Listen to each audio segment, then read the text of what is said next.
Bonjour Nicolas. Actuellement vous êtes à Los Angeles pour vos études, mais vous êtes originaire de l'île de la Réunion. Quel a été votre parcours?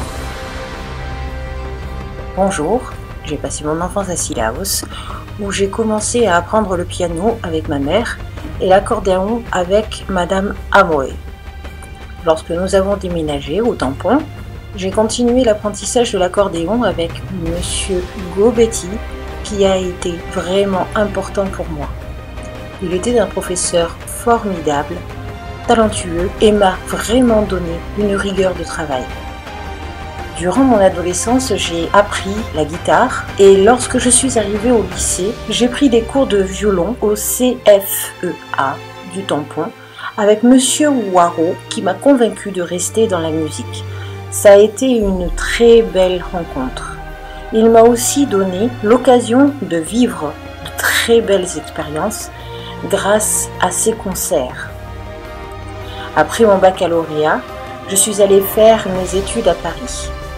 J'ai commencé à l'École normale de musique de Paris et à l'Université de Paris 8 en musique.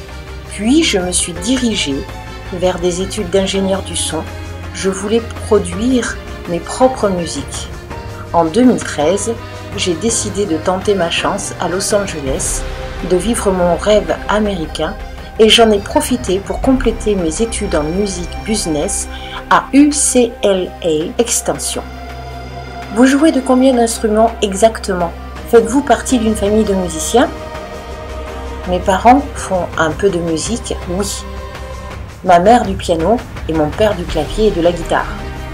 J'ai eu la chance d'être dans une famille où cet art pouvait avoir de l'importance. Mes sœurs ont aussi appris la musique.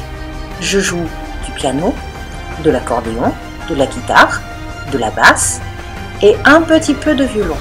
J'essaie d'apprendre maintenant le violon à mes heures perdues. J'ai découvert ce que vous faites depuis le concours Hans Zimmer qui a débuté en février et a été clos après un décalage le 2 mars dernier.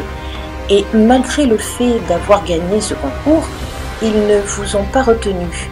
Je suppose que votre famille est fière, même si actuellement vous faites un stage chez eux en attendant d'en faire partie plus tard.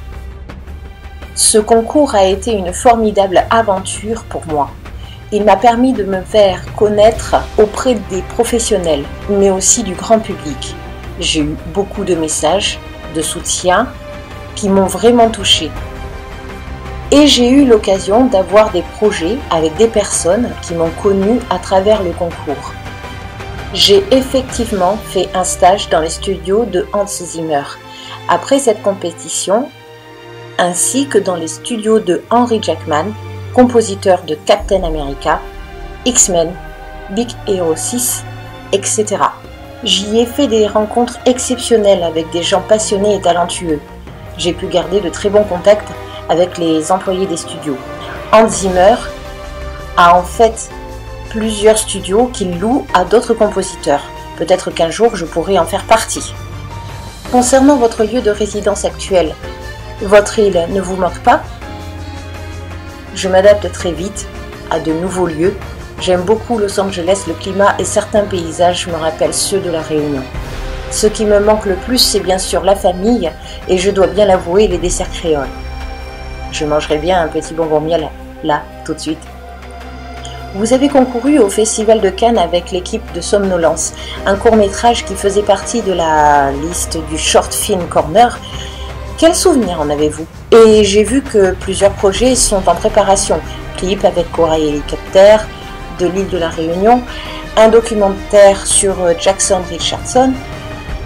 Quelles sont vos ambitions futures? Nous étions effectivement à Cannes cette année, au Short Film Corner, mais pas dans la compétition officielle. Je n'ai pu y aller, mais le réalisateur avec qui j'ai travaillé, Chris Di Stolo, m'a envoyé plein de photos et m'a fait part de ces diverses rencontres.